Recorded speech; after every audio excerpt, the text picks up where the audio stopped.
Assalamualaikum warahmatullahi wabarakatuh. Saudara-saudaraku yang saya cintai, saya banggakan. Bertemu lagi dengan saya.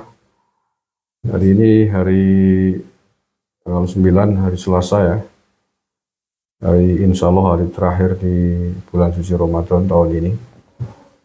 Saya doakan mudah-mudahan puasa kita semuanya mendapatkan barokah, dapatkan hikmah yang sebesar-besarnya, sehingga akan meningkatkan kualitas rohani, spiritualitas kita semuanya. Amin ya rabbal alamin. Bagi yang sedang dalam perjalanan mudik, saya ingatkan hati-hati. Sepertinya mudik tahun ini cukup padat ya. Jangan dipaksakan kalau capek, kalau ngantuk ya istirahat di rest area.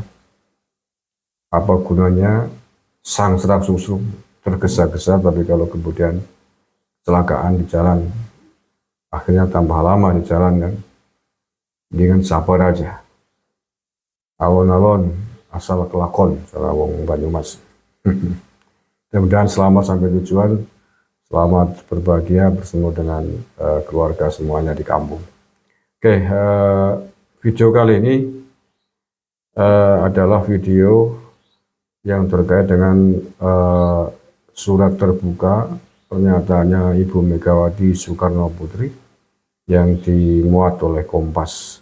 Nah, intisarinya kita dengarkan, ini sudah dibuat intisari juga oleh Kompas, ya kita dengarkan. Jadi setelah itu kita lanjutkan. Saudara Presiden ke-5 Republik Indonesia, Megawati Soekarno Putri hari ini menulis di harian Kompas bak surat terbuka terhadap penguasa, di mana di awal tulisannya Megawati menekankan tanggung jawab penguasa seperti Presiden terhadap etika.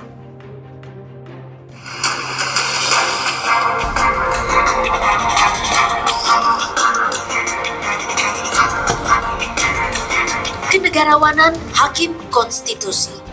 Itulah judul tulisan Presiden ke-5 Megawati Soekarno Putri hari ini di harian Kompas. Bak surat terbuka terhadap penguasa. Di awal tulisannya, Megawati menekankan tanggung jawab penguasa seperti Presiden terhadap etika sangatlah penting. Maka, bila Presiden terkesan memperjuangkan kepentingan sendiri atau keluarganya, itu fatal. Sebab Presiden adalah milik semua rakyat Indonesia. Mega juga menulis, Pilpres 2024 merupakan puncak evolusi. Kecurangan terstruktur, sistematis, dan masif. Ditambah motif nepotisme yang mendorong penyalahgunaan kekuasaan Presiden. Sehingga Mega menuntut sikap kenegarawanan Hakim Mahkamah Konstitusi untuk memulihkan etika dan moral. Di akhir tulisan tangannya, Megawati bahkan mengingatkan, tidak ada kekuatan yang menghalangi fajar menyingsing di ufuk timur. Sadarlah, insaflah. Ingat, nama-nama kalian akan tertulis dalam sejarah Republik Indonesia. Semoga. Amicus Curiae. Oke, itu intisari poin-poin dari surat terbukanya Megawati yang dimuat di harian Kompas. Jelas sekali, walaupun tidak menyebut nama, tetapi arahnya adalah Presiden Jokowi. Dia mengatakan bahwa adalah fatal Presiden yang memperjuangkan kepentingan pribadi ataupun keluarganya. Saya kira Pak Jokowi bukanlah tipologi presiden yang seperti itu. Presiden Jokowi menjabat presiden 2 periode, menjabat wali kota 2 periode, menjabat gubernur 1 periode walaupun nggak habis. Sebelum ini tidak pernah ada suara-suara seperti itu. Lagi pula Pak Jokowi sekian lama menjadi kepala daerah, menjadi presiden, mana kita tidak melihat bahwa Pak Jokowi memperjuangkan atau memanfaatkan kekuasaannya untuk kepentingan keluarganya. Kita tidak tahu dan tidak pernah itu muncul sebelum ini. sebelum Pilpres 2024 setelah jagonya PDIP kalah. Belum pernah muncul suara itu, dan orang-orang yang objektif dari luar melihat itu tidak lazim dituduhkan kepada Pak Jokowi. Kalau dalam kesempatan politik Presiden Jokowi mempersilahkan anak-anaknya ikut berjuang di dunia politik praktis, apa yang salah? Dan itu dilakukan oleh hampir seluruh presiden di Republik Indonesia ini. Bu Megawati adalah anak dari Bapak Proklamator Presiden, berkarir di dunia politik praktis. Apa yang salah? Puan Maharani anaknya Ibu Megawati. Kalau Bu Megawati kemudian tidak mendukung, tidak memperjuangkan anaknya sendiri, kan tidak wajar, tidak logis. Sepanjang yang penting terjunnya di dunia politik praktis mengikuti kaidah-kaidah, koridor-koridor sebagaimana diatur oleh undang-undang tentang pesta pemilihan presiden, pemilihan kepala daerah, pemilihan legislatif, dan seterusnya. Why not? Pak Harto hampir seluruh anak-anaknya terjun di dunia politik praktis. Iya kan?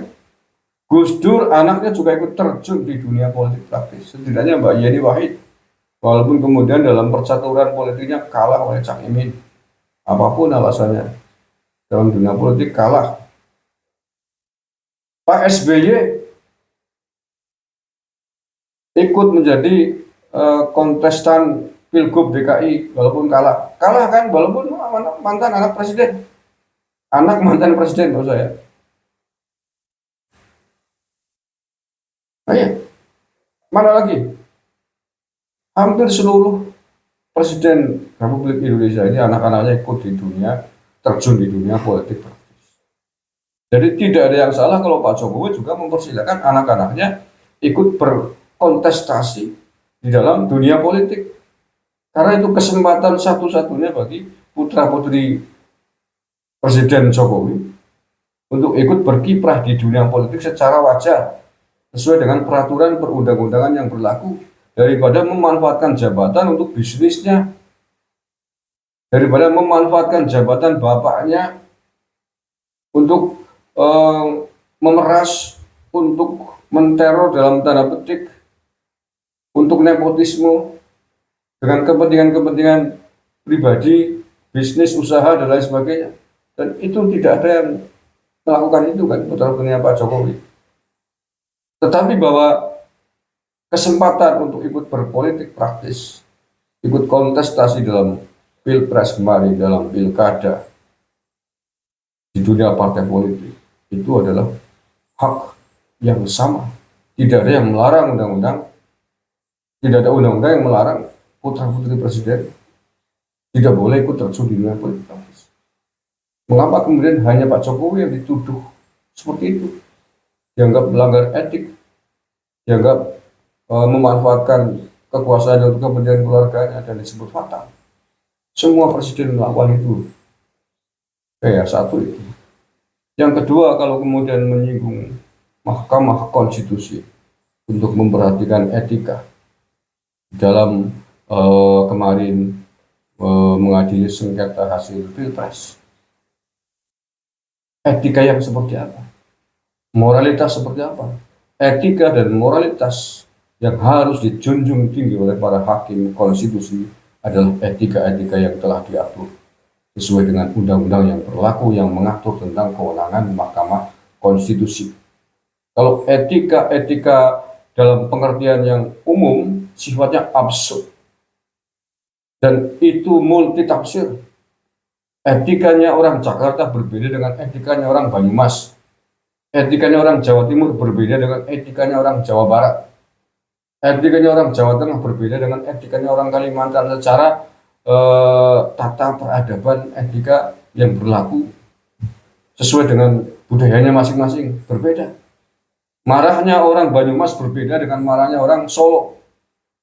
Marahnya orang Batak berbeda dengan marahnya orang Jawa Barat. Itu terkait dengan kultur masyarakat yang berbeda-beda. Maka agar ada tata pedoman etika yang baku, dibuatlah undang-undang, dibuatlah tata aturan. Itulah norma tertinggi, etika tertinggi di dalam bernegara, di dalam mengatur negara ini. Etikanya adalah ketentuan undang-undang, ketentuan hukum sesuai dengan undang-undang yang telah berlaku. Maka Mahkamah Konstitusi memiliki etika yang diatur oleh undang-undang yang mengatur tentang kewenangan Mahkamah Konstitusi. Bagaimanakah kewenangan Mahkamah Konstitusi terkait sengketa hasil Pilpres? Sudah kita bahas berkali-kali sebelum ini. Dan Mahkamah Konstitusi pasti sangat paham. Jangan pernah melenceng dari etika, moralitas yang diatur oleh undang-undang Mahkamah Konstitusi itu.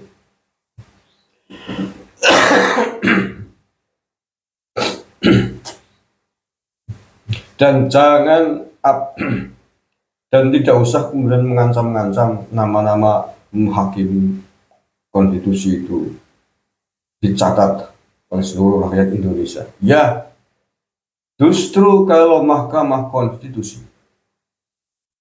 mengadili sengketa Pilpres kemarin lepas dan lari dari tata aturan etika yang ada di undang-undang tentang Mahkamah Konstitusi, justru hati-hati. Justru pihak lain yang merasa dirugikan. Dalam hal ini misalnya Prabowo Gibran dan pendukungnya 96 juta lebih. Kalau merasa dikecewakan bahwa Mahkamah Konstitusi mengadili sengketa Pilpres kemarin dengan landasan etika politik yang tidak jelas tata ukurannya, yang landasannya adalah like and dislike atau kepentingan keberpihakan, justru itu adalah fatal dan pasti akan menghadapi ancaman dari pihak yang telah dirugikan. Dalam hal ini 96 juta pemilihnya Prabowo Gibran. Maka sekali lagi tata aturan moralitas etika para hakim di Mahkamah Konstitusi adalah undang-undang. Itu saja, tidak kurang tidak lebih. Yang terakhir, bahwa hampir semua yang ditulis oleh Ibu Megawati tadi hampir sama plek copy paste dengan yang selama ini digembar-gemborkan oleh Hasto Kristianto sekjennya. Dengan demikian berarti bahwa sama dengan apa yang disampaikan oleh Hasto adalah copy pastenya pendapatnya Ibu Megawati. Terjawab sudah bahwa Hasto bersikap seperti itu. Setiap saat, setiap hari menyerang Presiden Jokowi dengan berbagai macam narasinya. Ternyata adalah sikap ketua umumnya sendiri, sikapnya Ibu Megawati. Ya, kita tadi simak. Semuanya itu adalah apa-apa yang telah disampaikan oleh Hasto Kristianto. Maka bisa dipahami kalau kemudian mengapa Hasto merasa sangat berani. Ternyata itu adalah sikap yang sama yang dimiliki oleh ketua umum partainya, yakni Ibu Megawati Soekarno Putri. Dengan demikian ini penting menjadi catatan bagi Pak Prabowo. Jelas sudah sikap sikap elit PDIP, sikap kelembagaan PDIP dengan suara yang telah dituliskan oleh Ibu Megawati di harian Kompas itu. Itulah sikap sejati PDIP. Artinya apa? Menurut saya, kalau kemudian ada Puan Maharani yang merupakan orang keduanya Megawati, berbaik-baik dengan Gerindra, berbaik-baik dengan Prabowo, itu adalah politik dua kaki.